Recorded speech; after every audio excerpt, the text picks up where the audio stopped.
About 27 hours ago, I finally had this sausage thing taken off my nose, and you can see that where it used to be attached, and it was attached to my nose, and so it'd be a constant blood flow to fill the hole from the surgery. And so I can't do nothing for about a week, nothing strenuous, so it'd be a good time to get back to my stories. The stories that just little pieces of it here and there that will be my life. And when you watch a whole bunch of them, then you can get the autobiography of a nothing nobody. So this is the story of communication, which really kind of was quite a vision. Anyway, it was a time in my life in the mid to late 70s, and finally got rid of all the selfishness out of my life. And so there was no going on, there's no, I'm going to go to the store for a minute, and 3 days later come home, none of that crap anymore. But anyway, I didn't like, I wanted natural feelings, you know. I couldn't stand any kind of medicine, any kind of chemical feelings in my body, and I would just be sitting around doing nothing, and this strange feeling would start coming over me, and I hated it, and it was actually the kind of feelings that I sought after in the selfish days, and I just hated that feeling, and I got to where the doctor gave me some Valium, and I couldn't even stand the feeling of a Valium. I had to cut them in half, but it would like take the anxiety out. But anyway, you know, it would even bother me at night, so I decided, well, this would be a good time to read the Bible from one end to the other, just straight through. And, you know, I've read a lot of Bible, you know, but as far as I can say, yeah, I've read it. I read it from end to end. And I had this vision one night when I was reading. I was in the back bedroom and propped up in the back of the headboard, and my wife's sleeping over here. I'm reading away, and I'm using the Living Bible. It flows better, but still it's kind of a milk, like Dr. J. Vernon McGee said, it's a milk toast version, you know. If you want to really get into it, you got to get the King James version. But anyway, I'm in Genesis. It's the Tower of Babel story. And I'm reading away, and it says, and God came down to earth. Well, first of all, there was the flood of Noah, and mankind was wiped out. And then it's only been like 300 years, but just the Noah and his 3 sons, and just from those few in a 300-year period, there's a lot of people. And God told them, you know, after the floods, you know, go out and spread out and cover the face of the earth.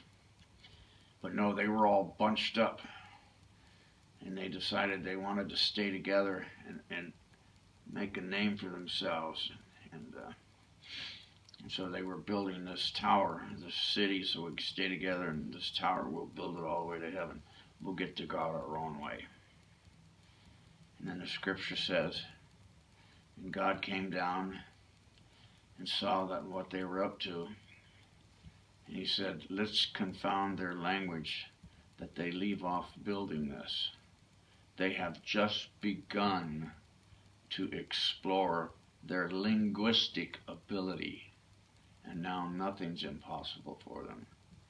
And as soon as I read that, bam, I saw that in my vision in my hand, that classic thing of the spaceship going down, and the tower, and the cords, fuel lines starting to fall off, and the smoke billowing out, and starts to lift off, going to outer space. And it's, you know, God built up a language barrier, and I could see right there that mankind has tore down the communication barrier, and now nothing's impossible for them. And I can see all kinds of stuff in between. There's thousands of years apart here, but I see it all.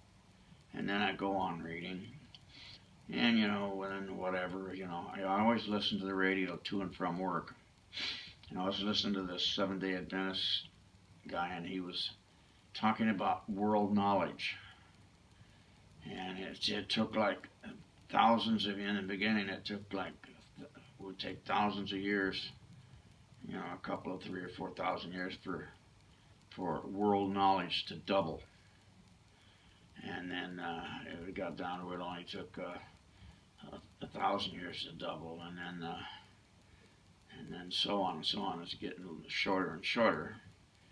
And I would think in my mind that, back in the old days, the only time world knowledge would expand is when one language speaking person would get up against another language in war or arts or trade. And knowledge would start, I don't know what it is about this language and this language, what is it about communication that's connected to knowledge?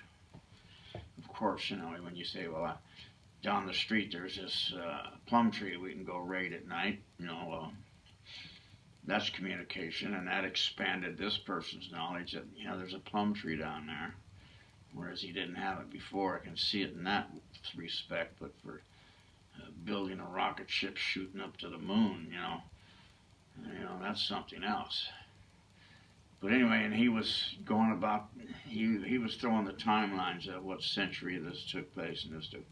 And he got down to where he's saying, by 1980 or whatever, it's only going to take 10 years for world knowledge to double.